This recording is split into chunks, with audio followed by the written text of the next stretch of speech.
पुण्यात झालेल्या मुसळधार पावसाने केबल माफियांचं भिंग उघडं पाडलं। शहरात झालेल्या मुसळधार पावसाने रस्त्यांना, नाले, नद्यांचे स्वरूप आले असताना पाण्याचा निचरा होण्यासाठी चेंबर उसंगण्यात आले आणि पुणेकरांना धक्का बसला।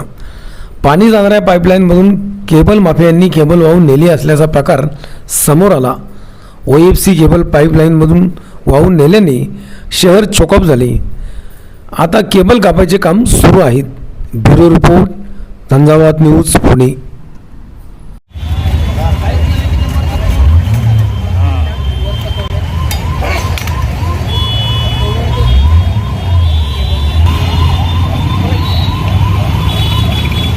पुलं देशपांड्याला ओढून घेतले डायरेक्ट ह्या चेंबरमधून त्या चेंबरमध्ये। ते कळतं दोनच पाईप आहे, इथे एकदम जाळ वाढला ना